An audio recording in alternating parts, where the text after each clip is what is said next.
Hi, guys. I am really excited to read to you guys another Ordinary People Who Changed the World book. I am George Washington by Brad Meltzer. I love these books, and I have to say, I get a little bit emotional reading these true stories about people in our history. Or, you know me, I kind of get emotional almost any book that's cool.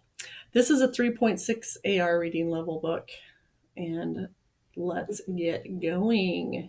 I'm going to get rid of my picture. All right. I am George Washington.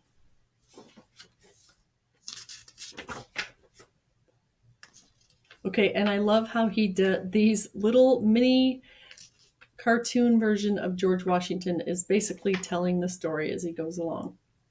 I am George Washington. You know what one of the hardest things in life is? Being the first. When you're the first to try something new, there's no one to show you the way. But when I was little, I wasn't the first. I was the fourth of 9 children. That's a lot of brothers and sisters. How do you think I learned to deal with people fighting? There's his family. Cute. When I was really little, I lived at a place called Mount Vernon, which had a huge river running through the backyard and unexplored forests in every direction. At 5 years old, I was that was the world I knew. If you wanted to explore the forest, you had to be the first one to go inside. I think you're brave enough to go in there, George. Not yet, but soon.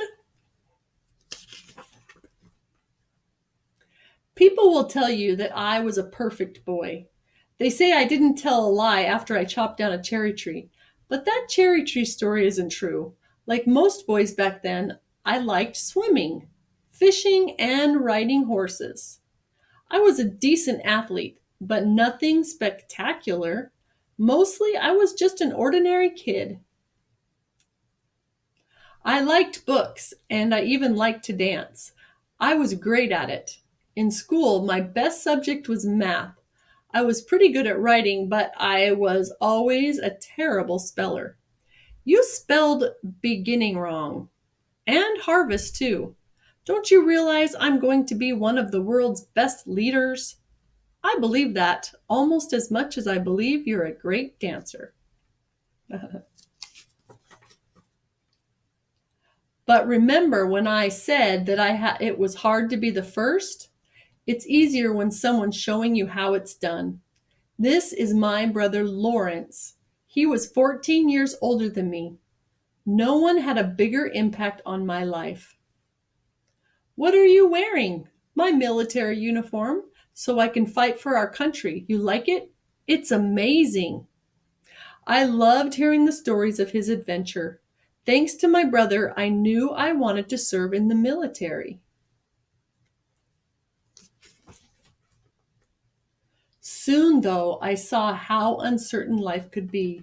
When I was 11, my dad died. We couldn't afford proper schooling, so my brothers had to teach me at home. I didn't go to high school or college, but I was committed to learning and building myself. You spelled it wrong, then I'll do it again. As a boy, I copied all the rules from a book of virtues. There were 110 in all. Number 11, don't gnaw your nails. Number 12, don't stand too close to people when talking or you'll spit on them. Number 100, don't use a fork or a knife to clean your teeth. Instead, use a toothpick. The most important was the first one. Every action done in company ought to be done with some sign of respect. I guess that one covers spitting on people too. I wonder if we could find that book called The Book of Virtues. I bet we could still find it. It would probably be kind of funny. When I turned 15, my mother told me I needed to get a job. Since I was good at math and precision, I became a surveyor, someone who explores large areas of land to find their boundaries. At 16, I went with a wealthy family called the Fairfaxes to survey the Blue Ridge Mountains and the Shenandoah Valley. There were no roads yet. There they go. The rain was fierce, and one night the straw mat I was sleeping on caught fire. The next night was even harder, but we kept going. Don't give up.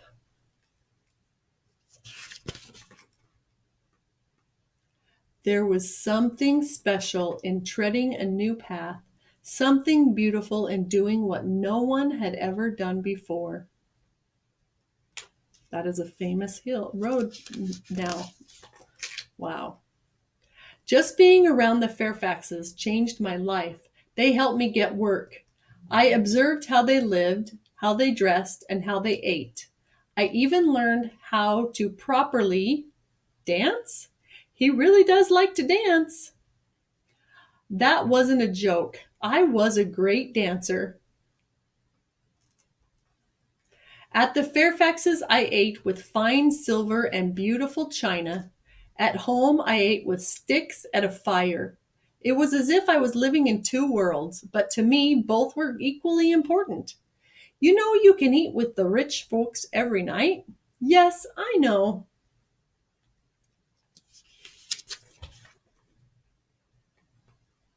When I got older, I joined the military.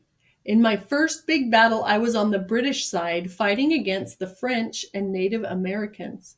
I was nearly shot 4 times. 4 musket balls ripped through my clothing.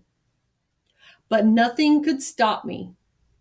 While others were screaming, I raced across the battlefield, keeping people calm. We lost the battle, but I became the commander of all of Virginia's fighting forces.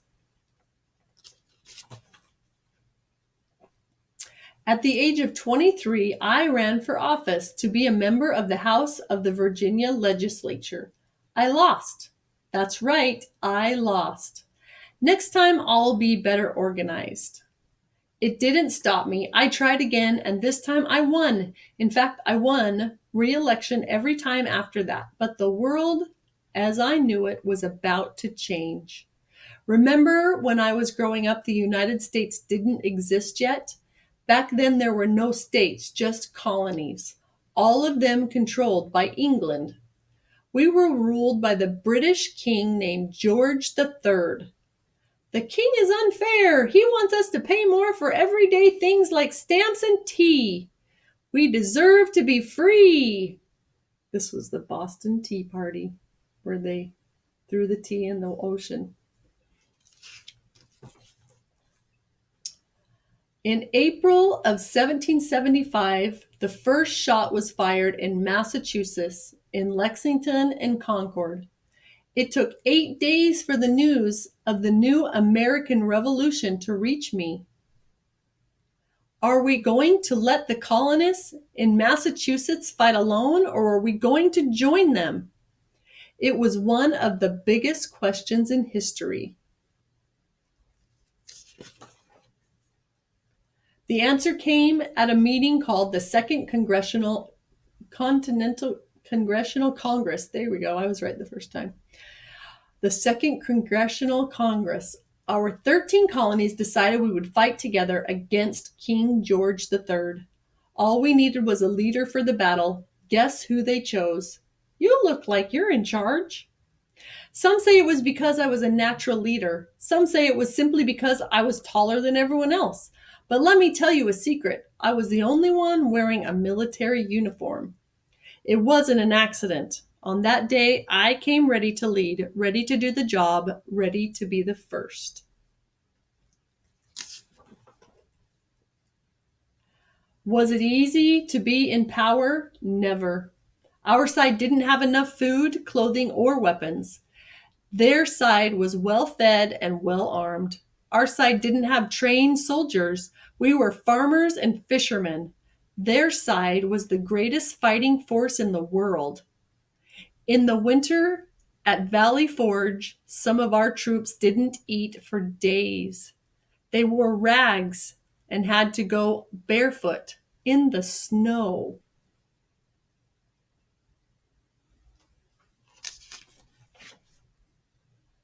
So, how'd we win? We were smarter. We wrote plans in invisible ink so the British couldn't read them. Cool, right? Invisible ink? My code name was 711. Secret meeting was 711 or 711, you think? We were sneakier.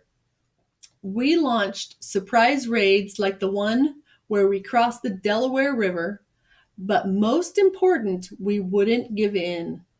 They were fighting for a king. We were fighting for a cause, for freedom. Also, let's not forget we had a weapon they'd never have. We have General George Washington. It was an interesting. We had George Washington and they had King George. After we beat the British Army, a new government was formed. I presided over the convention that wrote our Constitution, which created the new laws for our country. The brand new United States of America was free to explore its own future. Now all we needed was to pick our first president. Someone brave, someone strong, someone trustworthy enough to handle all that power. Again, guess who they chose? You know, you're popular. You could have made yourself king of America. Yes, I know.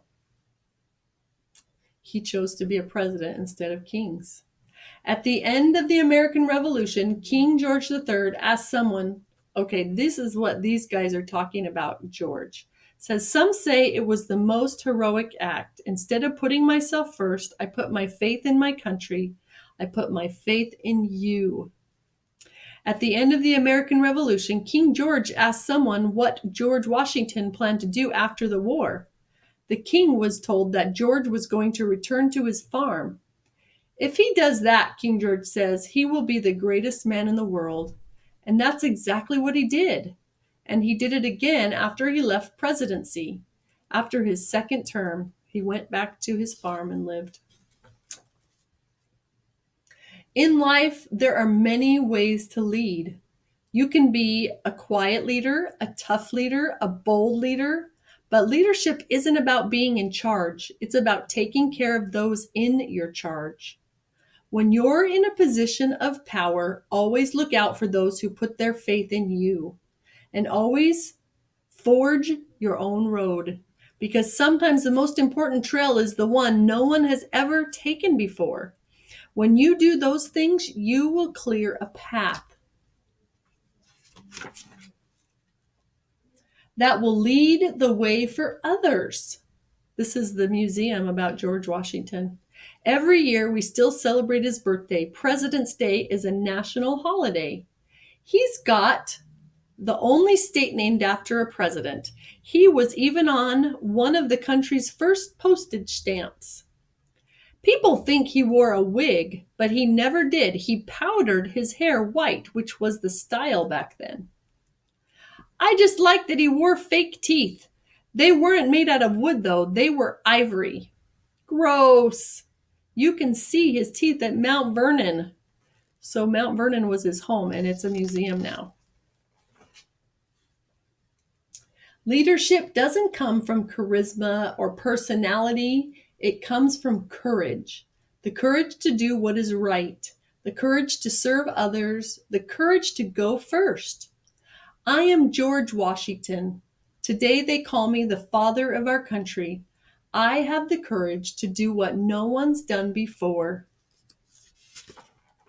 The end. Okay, this is some pictures of George Washington, and this is his house at Mount Vernon, his farm. This is a famous quote. It says, I hope I shall always possess virtue enough to maintain the character of an honest man. That's probably where we get the quote about him being so honest. I love it. And this is a mask of George's face upon his death. So a lot of times after famous people passed away or died, they would take a little mask of their face to remember them by, which is cool that they did that way back in the 1799 is when he died. And we didn't have photographs yet. This is his teeth. Gross, right? Yeah, that's pretty gross. He had fake teeth. But back then, I don't know if they even had many dentists. So they definitely had somebody that could make false teeth pretty good. The end.